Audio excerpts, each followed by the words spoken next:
Hello everyone, welcome to Dental Mate.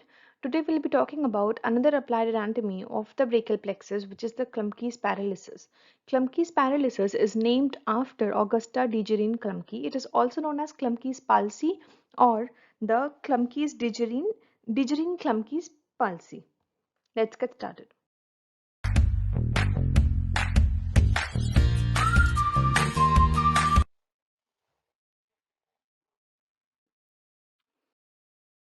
So, what is the cause of this injury? The cause of this injury is undue abduction of arm. Now, when can undue abduction of arm occur? It can occur when we are clenching something with the hands after a fall from the height. Okay? So, clutching something with hand after a fall from height, or it can also occur after birth injury. Sometimes it is related to birth injury, right? So if we are falling from height and we are clutching a tree, for example, then there is excessive pressure on this hand, and this Klumpke's palsy can occur. Along with that, it can sometimes occur resultant to the birth injury. Now, what are the nerve roots involved and what is the site of the injury?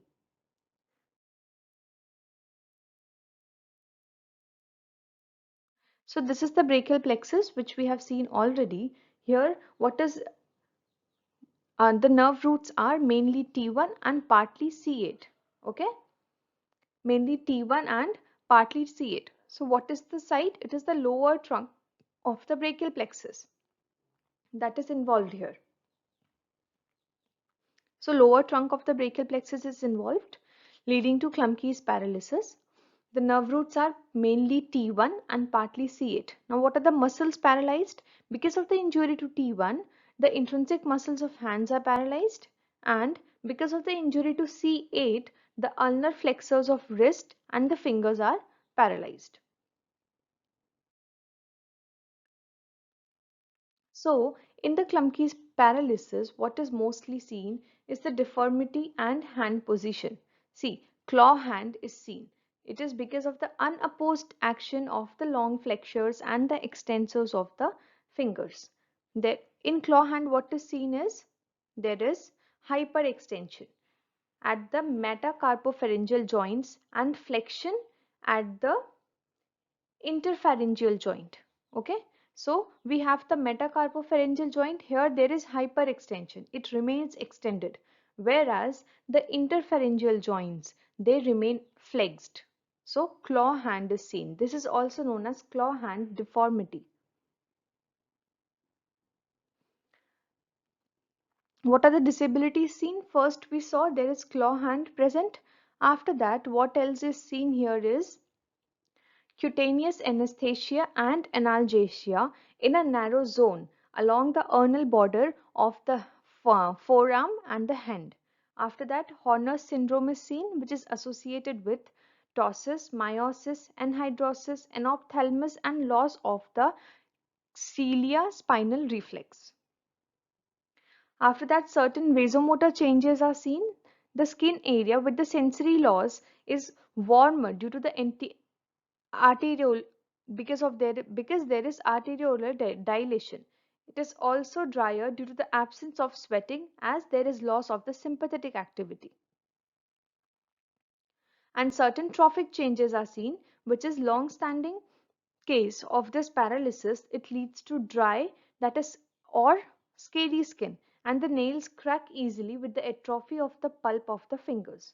Okay, so these are the disabilities which are seen. What are the disabilities seen? If we revise, there is hyperextension at the metacarpopharyngeal joint, and there is flexion at the interpharyngeal joint, because of which claw hand is seen.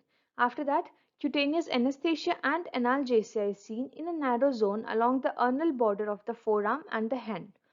And all the features of the Horner's syndrome, that is ptosis, meiosis, anhidrosis, anophthalmos, loss of cilia spinal reflex is seen. After that, certain vasomotor and trophic changes are seen. What are the vasomotor changes? The skin area with sensory loss is warmer due to arteriolar dilation. Along with that, it is also drier because of the absence of sweating, क्योंकि sympathetic activity का loss हो रहा है इसलिए sweating नहीं होगी. And dry area क्यों है? क्योंकि लॉस हो रहा है वहां पे arterial dilation का. So drier areas are seen. After that trophic changes which जो हमें skin में दिखेंगे, tropical changes क्या क्या है? The tropical changes are apparent only in a long standing case of Klumpke's paralysis. What is it? There is dry and scaly skin and the nails crack easily with the atrophy of the pulp of the fingers. Okay, so these are the disabilities seen in Klumpke's paralysis. This is it about the Klumpke's paralysis. Do not forget to like, share, and subscribe to my channel. Do hit the bell icon if you don't want to miss the latest updates. Also, do let me know in the comment section below if this video has helped you in any way, as this would boost me to make videos of even better versions for you all. Stay tuned, keep visiting. Thank you.